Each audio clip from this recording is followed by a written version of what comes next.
Hello, everyone, and welcome to this episode of How Round Is Your Roti. Today, I am joined by the lovely Jaspreet Bamra, who provides grief and anxiety support alongside RTT, which is Rapid Transformational Therapy. Hi, Jas. Thank you for joining Hi, me today. thank you for having me, Priya. Right, today, we're going to be speaking on the topic of grief. And now, this is something that everyone will experience in their lifetime. Death is a part of life, but everyone copes differently with grief. And to start off, could you please tell us about your experience with grief and how it led you to be a grief educator or supporter for people going through grief? Yeah, sure, thank you. Percent, we are all going to 100% experience it. If you have loved, you are going to lose. That is just the nature of life. Just like that, for myself, I think my journey in grief actually began with the loss of my dad. I had lost my granddad, so my dad's dad, before that, but my granddad was over 100 years old, and he had had a lot of touch and go moments towards his later part of life. And I'm not negating the fact that, if you are older, it doesn't get you. But I think for me, having that really big significant loss is what really impacted me. So I guess, true, I call my grief is like my friend, my long-term friend in a way, because that's what happens. So my lifelong friendship with grief actually began in 2008. And that's when my dad passed away in May. Um, he had liver cirrhosis end stage, and none of us, he didn't tell the immediate family because I guess he didn't want to worry us, or we've never had that conversation. So I never got to ask him, why did you tell us? But what actually ended up happening is by the time we realized, we were trying to do everything to kind of save him, and it didn't happen. At the same time, my marriage was on very rocky ground, and I was on the verge of deciding, should I leave the ex, should I not? And I was actually taking a break away from it all for my mental well-being. And I went to see my dad and mum, who had temporarily moved to India, um, because we're from Nairobi. They'd moved to India, and my brother was going to be married, my younger brother, and they were planning to move to the UK. So I needed a space to just get away. And at the time, so I have two young girls. They're young ladies now, but back in 2008, they were 3 and 5. And so when I went to India, what was meant to be like a 2-week Easter break ended up being a prolonged 2-month stay because of his deterioration, with him eventually passing away. He was only 57. And yes, and when he passed away, I can't tell you, it just shifted my whole world, because he was that roof over my head, I always used to say. And essentially, that's where my grief journey began. I came back to the UK after his passing, completely in shock, numbed by what had happened, trying to look at life again. And I was on the verge of deciding what to do with my marriage as well. And so everybody at the time said, your dad's just passed away. Don't make such decisions. They just wanted to quick fix the situation. But I knew beforehand that things needed to be let go of. And what ended up happening was I did eventually leave. So in the same year, I left the marriage. My dad passed away in May. I left the marriage around October. And then in December, when we made a trip back to India, because my brother, who was to be married, we still went ahead with the marriage because that's what my dad would have wanted. A day after his marriage, my grandmom, my dad's mum, passed away. So in the short space of like a couple of months in that year, what was my, I guess, stability, what I knew was stable, it was all gone. And I found myself grieving. I found myself wondering what to do with I became a single parent, knowing what to do with work. And that's essentially where my grief journey began. And I picked myself up over the years. I did what I had to for the girls. I wanted to be around them, so I retrained, and I actually became a tutor for adults. I was teaching English to adults, so I could be present with the girls. And over the years, I did a lot of self-discovery work onto myself. I was looking at what happens when we die. Um, for my confidence, I did a lot of work on myself. I explored counseling, I explored Reiki, I explored something called PS Tech and emotional freedom tapping, lots of things, right? But it was in 2018, sorry. So 10 years later, I came across rapid transformational therapy. And when I came across it and I delved into the subconscious mind, I realized for 10 years I was still holding on to a lot of stuff that I didn't even know I hadn't dealt with. And it was so powerful for me that I decided to retrain. And I trained as a rapid transformational therapy. But when I did begin training and working as an RTT practitioner, the clients I was getting, I was working with everyone. Depression, anxiety, even physical issues. And to this day, I still do, to be fair.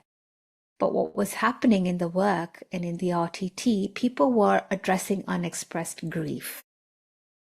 And I could resonate. And that is where then I decided to specialize, and I then trained further as a grief educator and a grief movement guide. And that's what's led me to be here today. That's such an interesting journey, and I can see how your own experience has sort of led you to recognize grief in other people.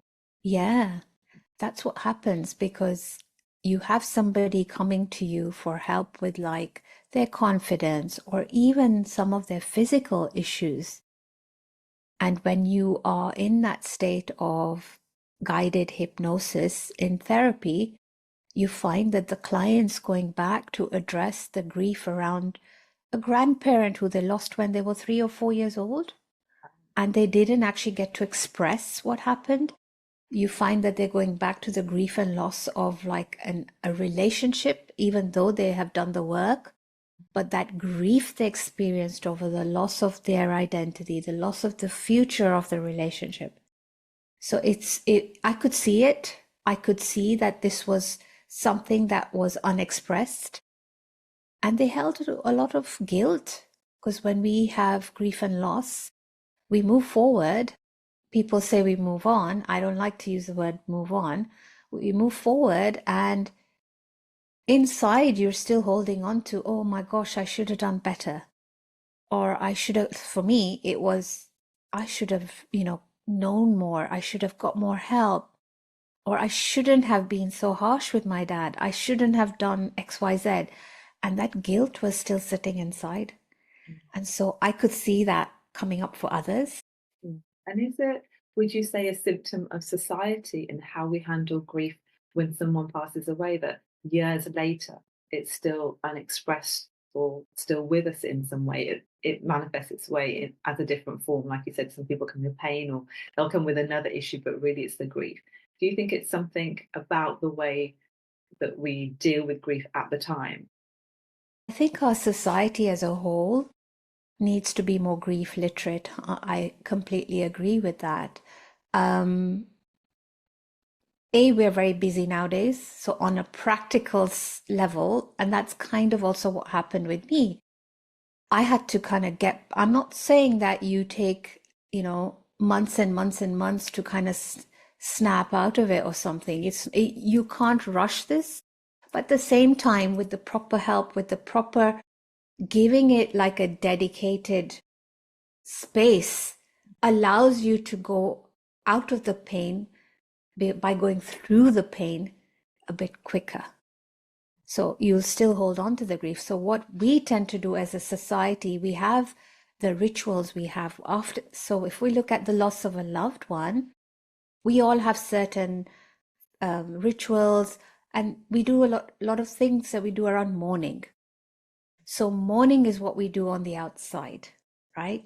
So in our culture, you have 13 days, you have 40 days. People mark the passing of somebody in different ways. People have a get together, people do prayers, they do all kinds of things. But mourning, as what is culturally seen and done in all cultures, is what we do on the outside. The grieving is what goes on the inside. And as a society on the inside, we tend to want to fix things really quickly. We can't hold space for someone in pain very easily. It's our human nature to want to make someone feel better right away. And so we tend to kind of want to fix it really fast. And this is not something that is going to be fixed in a way. How long are you going to grieve? The answer is, how long is your dead one dead for? Sounds harsh. My dad's it's been 17 years since he passed away, and I still grieve for him, but it's the way I grieve for him has changed over time. And they say time heals. Yes and no, because some people just kind of get on with things, right? Which they see be strong. Some people lean on their faith, which is amazing. I did as well. And I totally agree. If you have something faith based, it's going to help you. But as a society, we just don't know how to see someone in that space, and we feel really awkward. We avoid it. So people will actually avoid talking about your loved one in the fear that you might get upset. People will try to quickly say, okay, let's rush this. Let's not address this, and just be strong. Don't cry. It's been so many months. Why is she still upset? Right? These are the things that society thinks. It's not the same. Grief is that love that's never going to go away. And I think with society, we just need a little bit more literacy around the nuances that we can actually support somebody and not be. Sometimes the biggest thing with grief is just that you want it to be witnessed. With someone who's going through that, if I had a friend whose loved ones passed away and I want to be there for that friend, what advice would you give to other people? How could they hold space or support someone better? So, like I said, a lot of people tend to, it's funny because when the loss of a loved one happens, if you've not had a loss of a loved one yourself, that's your biggest fear, seeing your friend go through it, because it could happen to you. So that's one thing. People feel it's not contagious, but people behave as if it is. So they may want to stay away because they don't want to get into that energy. It's too sad. Secondly, if people do want to be there, so if your friend or somebody is going through someone, the biggest thing you can do is literally just be there for them. And that can look like a simple checking in with them. How are you? It can be a simple just sitting with them. Remember what I said. We just sometimes need to be seen, and just listening sometimes. You don't need to say anything. You don't need to give a quick answer. Just being present, practically helping your loved ones. So if it's especially been not so long since somebody's had a loss, they're still trying to navigate a normal that is not normal. They're finding a new normal for themselves. And so if you can actually practically help somebody, like offering to do things like pickups, one of the things I struggled with when I came back when my dad passed away, I needed time to me, but I had to get up and drop the kids to school. Yeah. And if somebody could have done that for me a little time, it's not to say I'm still hiding away, but I needed that time to process. So things like, how can I help you? Let me take the kids to school, or making meals, doing the shopping, offering to do laundry. If you have a pet, if somebody can offer to walk your dog, it can be really practical things as well. But it's also just being present. And this is in the early days. But as the years are passing, here's one thing I would really like people to know. Don't be afraid to just ask your friend, how are you doing? How's it going? How is your grief, or speaking about their loved one. So in my case, like I said, it's been 17 years since my dad passed away. And on his anniversary, I had so many clients reach out to me and ask me and say, oh, we're thinking, it doesn't have to be big. It could just be, I'm thinking of you. just the fact that someone has acknowledged that you might be a little bit shaky today, you might be emotional today, you might not know how to be today. Doesn't matter whether it's been 1 year, 3 years, 5 years, 17 years, or 30 years, that emotion, that love is still going to come up. So if you're a good friend, just send them a text or call them and say, how are you? How are you doing today? And if they're fine, that's great. If they want to talk, that's great. If they want to share something, as someone who's lost a loved one, for me asking about my dad, I love it. It's not going to make me sad because it keeps them alive. It's like somebody actually remembers I had this loved one. I'm not just being sad. My sadness is there because it's my love, but the fact that I'm being given a space to talk about them, oh my gosh, that's so amazing. So that's what I would advise people. Don't shy away because grief is so lonely. We feel so isolated. And then when you have your friends, because they don't know what to say or they're feeling awkward when they are, you almost feel like you've been abandoned in that time. And that can make you feel even more lonely. So make that call, send that text, just show up.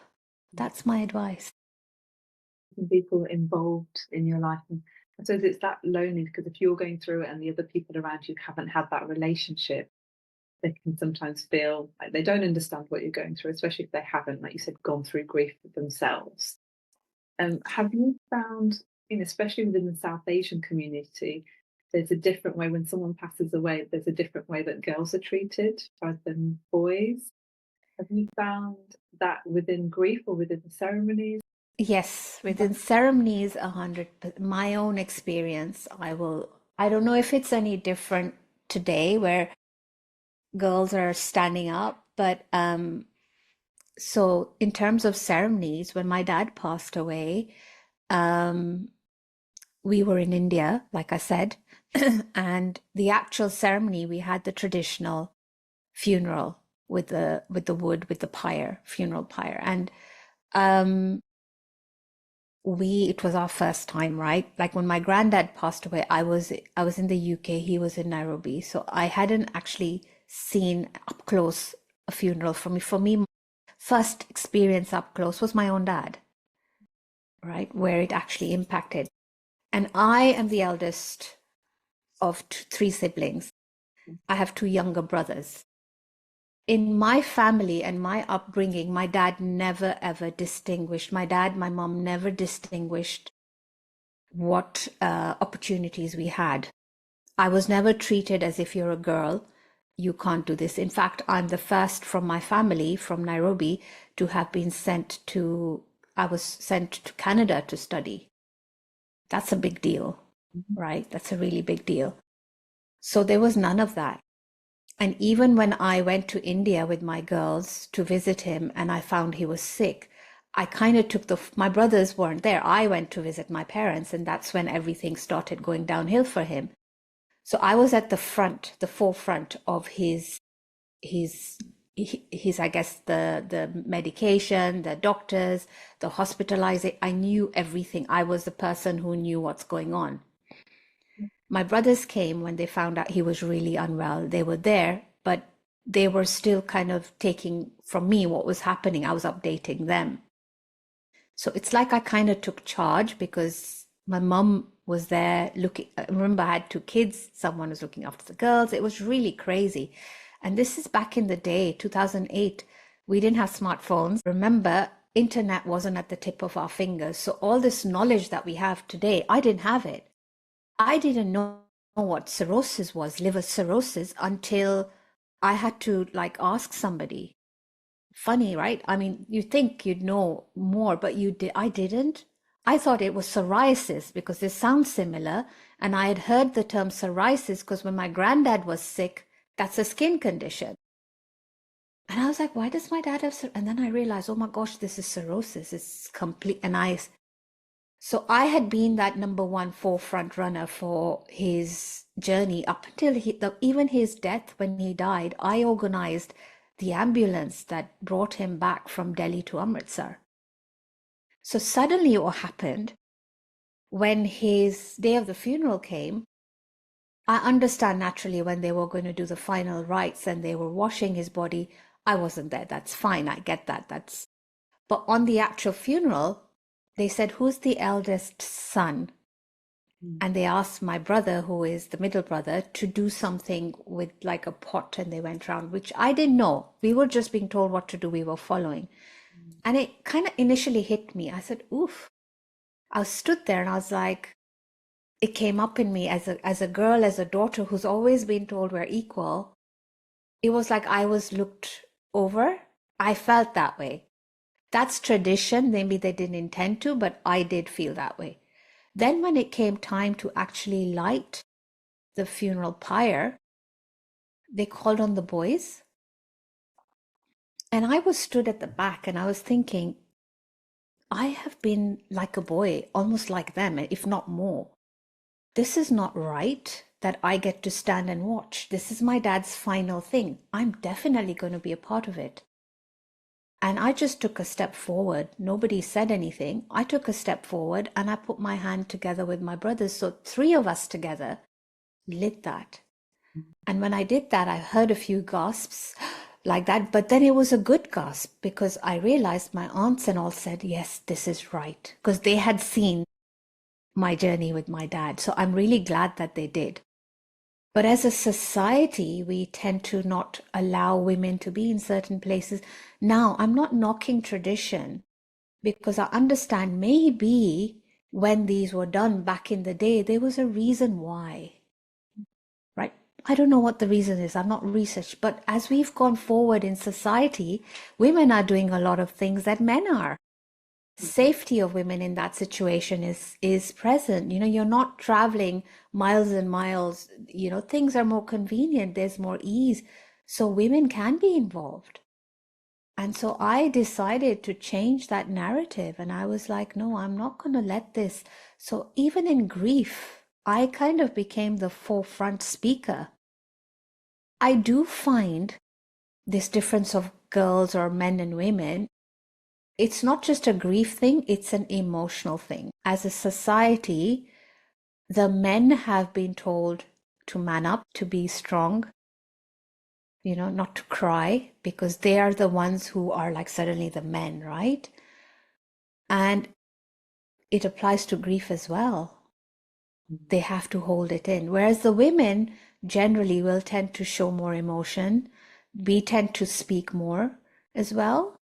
So I do feel even in the grief space, the men tend to hold it in. And the clients that I see where the men, they've not had a cry since their loved one passed, and they get a chance to release that with me in a very safe space. And even then, initially they may feel a little awkward, but just it's a release, it's a human response. We need to normalize that, I agree. right? There shouldn't be that difference. I mean, it's just the societal norms. It's the way we view men and women. Yeah. It does a disservice to men too, to hold that and have it as a burden that they can't show their emotion. And it's not just about crying, it's even about sharing, right? So even just sharing how you're feeling. So, like I said, I have been talking to everybody that it's been 17 years since, well, I do this for my work anyway, but I am very open on sharing. Like this year, I've been feeling very reflective, right? It's been 17 years and I was looking at it, and it's funny because in one way, it feels like it happened yesterday still. I can still remember everything that happened in the lead up to it, afterwards, the day, everything, because these are sort of embedded in us, the stories, right? That what happened. But at the same time, I look and I say 17 years, wow. And it's going to be 18, 19. But I think so much has happened in our lives where my dad hasn't physically seen it, right? And I am openly, like, I was reflecting on it and I was listening to, like, just to mark the day. I was like, I'm going to dedicate some space to him. So yesterday at lunchtime, I was listening to the music he loved to listen to. Like, he listened to old Bollywood music. And as I was listening, I'm not going to lie, I'll be honest, I got emotional and it kind of welled up inside, but I let it flow, right? And that's okay. Whereas with my brothers, I think we sent a text and we acknowledged it, but we didn't really kind of share. Whereas we could do, I would invite families to have those conversations and say, how are you feeling? And then remember and talk about the loved one. So I think it's just as a society, we need to start to just talk more, share more. It doesn't just, grief is not just about crying and sadness. It can be about remembering the fun times, the principles of the loved one, having a laugh. Just like a final area I wanted to bring up was that time before someone passes away. I sometimes find within the community that people don't want to talk about death. They don't want to talk about what happens afterwards. And then maybe it's just my character. I'm a bit of a planner, but I, like my husband and I, will talk about death. We'll talk about, oh, if one of us passes, you know, we'll be practical as in like, this is the bills, this is where things get paid, but also this is what I want to happen at the funeral.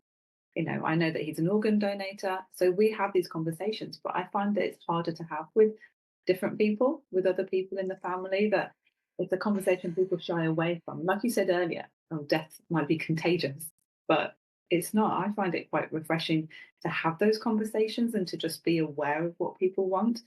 And also that death can happen, unfortunately, at any age. Exactly. We need to just continue to talk about it and educate people and normalize it, just like you have to normalize this with your family, with your friends, with your parents. I do this work, right? And I speak to my mom. So my mom has told me now where, what's there, what if something happens. But even things like making a will, Mm, she still shies away from it. mm, And I'm just like, it's okay. It's okay to tell us what to do. And there's a fear, and I can't understand it myself sometimes. It's so deeply ingrained. It's that you're planning. You're not calling on it. When mm. you've got to go, you got to go, right? Like you said, anyone can go at any time. But just having that plan in place is just going to make it easier for those who are left behind. That was my motivation. Right? And so when my dad passed away, I'll tell you this, like a couple of things happened. So when we were told he's really ill. Remember, I'm just getting to terms with what liver cirrhosis is. I'm still kind of accepting, or not even the fact that he could die didn't even occur to me because nobody told me like this is it. Like even though I had read it, but nobody had actually verbalized it. And you want to be in denial. No, it's not going to happen. I was like that because I didn't want my dad to go, right? So, first of all, you don't even accept it. No, he's going to live, he's going to be around, right? Even though the medical thing is telling you this, and it's okay. It's okay to have hope because people do recover. I'm not saying they don't recover from end stage terminal, I'm not saying that. But it's just, there's something in us humanly that just, it's like our fight, flight, freeze comes into play and our nervous system goes, I'm not going there. The second thing that happened with us is we were told, because your dad is at that stage where you don't want to talk to him about anything stressful, right? So any conversation that I wanted to have with him about money and finances is almost like, I feel like our mouths were zipped just because you get so scared of like asking him because we were literally told don't give him any stress. And so literally we didn't have that conversation with him. Even though inside I was worried, but I just didn't want to stress him anymore. So it's a hard one. It's a really, and I'm never to judge anyone. We can't judge. It's the love and the protection. So it's their love that is saying, I can't see it. But then we do have to like look at the practicality of life. So rather than wait, like you said, till someone is diagnosed with something or something, it's good to have a plan. It's good to have those talks. It's good to kind of decide that, look, if this happens, I would like my funeral like this. It's okay. It doesn't mean you are going to die. It's just that people around you are aware. And definitely to have those important things in place, wills in place, is really important. And I think it's a work in progress, I think, Priya. Yeah. Yeah, even like, look, with the everything that's happened to us, my mom is still scared. And I don't judge her, I love her, but I'm just like, come on, I don't know. I really don't know. We've got to keep chipping away. We can't give up. And I think at some point people will hopefully start to look at it as a bit normal. I think people are becoming more open to the idea of death, dying, energy, transitions. People are becoming more spiritual, and that is shifting their view on dying a little bit, hopefully. But we're still at the point where we're still educating. We've still got to have these conversations. Yeah, that's why it was so important to raise that, to say, make death conversations normal, just to find out what people want, be prepared so that you're not left in the dark and not too stressed. It's so emotional after anyway. It's one lesson that you're taking off someone's plate. And Yeah. just having these conversations, I think, Yeah. just bringing it out and saying, look, we're having a conversation about it. So maybe it might prompt someone else to have a conversation with their loved ones. And so thank you so much for coming on, Jess. I think this is, a really a powerful conversation in its own right. And I'm so glad you're able to share your personal story with everyone as well. Oh, thank you for having me. My mission is to keep talking and sharing and educating. And I think it's time to normalize this, especially with grief and loss. Yeah. Thank you, Jess. Thank you so much, Priya. Thank you.